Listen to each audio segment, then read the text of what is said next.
সাভারে রিসোর্টে ৩.৫ ঘণ্টা গোপন বৈঠক, হাদিকে হত্যার পরিকল্পনা, কল রেকর্ড ফাঁস। হাদি ইস্যুতে সর্বদলীয় প্রতিরোধ সভায় কেন ছিল না বিএনপি, বের হচ্ছে চাঞ্চল্যকর তথ্য।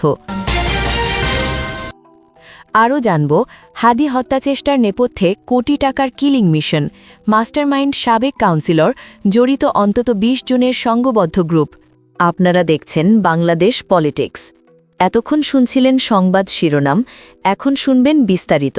জুলাই যোদ্ধা ও ইনকিলাব মঞ্চের মুখপাত্র শরীফ ওসমান বিন হাদিকে হত্যাচেষ্টার পেছনে ছিল সুপরিকল্পিত ও ব্যয়বহুল একটি কিলিং মিশন। তদন্তে উঠে এসেছে, এই হামলার পেছনে কয়েক কোটি টাকার বিনিয়োগ করা হয়েছিল এবং পুরো ঘটনাটির মাস্টারমাইন্ড হিসেবে চিহ্নিত করা হয়েছে মোহাম্মদপুর এলাকার এক সাবেক কাউন্সিলরকে।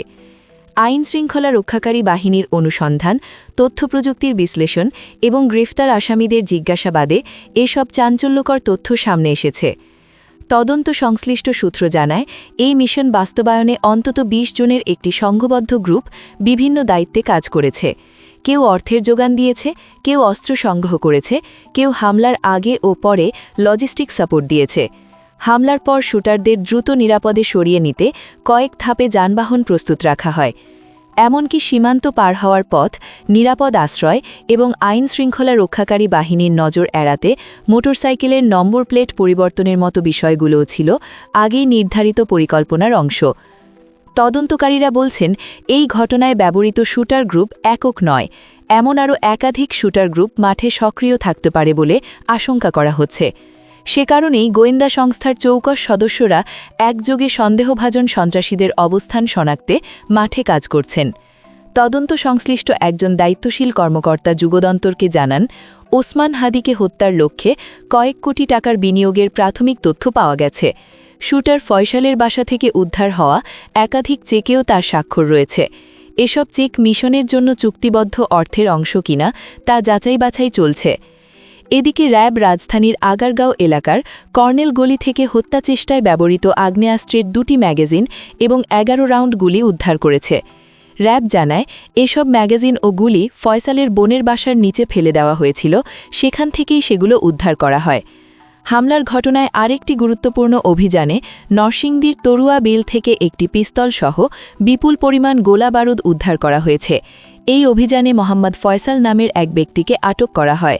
তিনি বরিশালের বাকেরগঞ্জ উপজেলার শিবপুর এলাকার বাসিন্দা এবং মৃত আমিনুল হকের ছেলে। র্যাব সূত্রে জানা যায়, নরসিংদী সদর থানাধীন তরুয়া এলাকার মোল্লার বাড়ির সামনে পানির ভেতর থেকে এসব অস্ত্র উদ্ধার করা হয়। এছাড়া শুটার ফয়সালের বাবা হুমায়ুন কবির ও মা মোসাম্মদ হাসি বেগমকে র্যাব গ্রেফতার করেছে। পরে তাদের গোয়েন্দা পুলিশের কাছে হস্তান্তর করা হয়।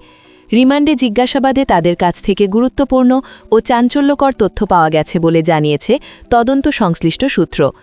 জিজ্ঞাসাবাদে উঠে এসেছে, হামলার বিষয়টি আগে থেকেই জানতেন ফয়সালের কথিত বান্ধবী মারিয়া আক্তার লিমা। হামলার আগের রাতে, বৃহস্পতিবার রাতে, ফয়সাল ও আলমগীর সাভারের গ্রিন জোন রিসোর্টের ২০৪ নম্বর কক্ষে অবস্থান করেন। সেখানে মারিয়া উপস্থিত ছিলেন।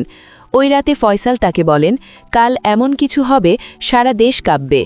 শুক্রবার সকাল ৮টা ২৭ মিনিটে তারা রিসোর্ট ছেড়ে ঢাকার উদ্দেশ্যে রওনা দেন। যাওয়ার সময় মারিয়াকে ৩,০০০ টাকা দেন ফয়সাল।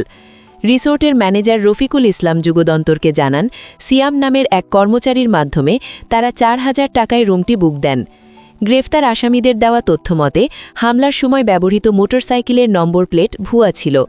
হামলার পর ফয়সাল ও আলমগীর রাজধানীর আগারগাঁওয়ের কর্নেল গলিতে যান। সেখানে উপস্থিত ছিলেন ফয়সালের বাবা হুমায়ুন কবির। তিনিই মোটরসাইকেলের নম্বর প্লেট পরিবর্তন করে আসল প্লেট লাগিয়ে দেন এবং ফয়সালকে পালানোর জন্য গাড়িরও ব্যবস্থা করে দেন। এছাড়া ফয়সালের স্ত্রী সাইদা পারভিন সামিয়া তার ভাই ওয়াহিদ আহমেদ শিপুর মাধ্যমে বিকাশে ফয়সালের কাছে মোট ৪০,০০০ টাকা পাঠান। যদিও জিজ্ঞাসাবাদে সামিয়া দাবি করেছেন, ওসমান হাবির ওপর হামলার বিষয়ে তিনি কিছুই জানতেন না। তিনি জানান, তিনি ফয়সালের দ্বিতীয় স্ত্রী এবং ফয়সাল নিয়মিত বাসায় থাকতেন না। তদন্তে আরও জানা যায়, ঢাকা থেকে ময়মনসিংহের হালুয়াঘাট পর্যন্ত যাওয়ার জন্য যে প্রাইভেট কার ভাড়া করা হয়েছিল, তার চালক বর্তমানে পুলিশ হেফাজতে রয়েছেন। তার দেওয়া তথ্যে আরেক প্রাইভেট কার চালককে নজরদারিতে রাখা হয়েছে, যিনি ওই গাড়িটি ভাড়া করে দেন। তবে অভিযুক্ত ওই চালক ফোন নম্বর ও সেট পরিবর্তন করে আত্মগোপন করেছেন। সবশেষে ওসমান হাদিকে হত্যাচেষ্টার অভিযোগে পল্টন থানায় দায়ের করা মামলায় পলাতক আসামি ফয়সাল করিম মাসুদের সহযোগী মোহাম্মদ কবিরের 7 দিনের রিমান্ড মঞ্জুর করেছেন আদালত।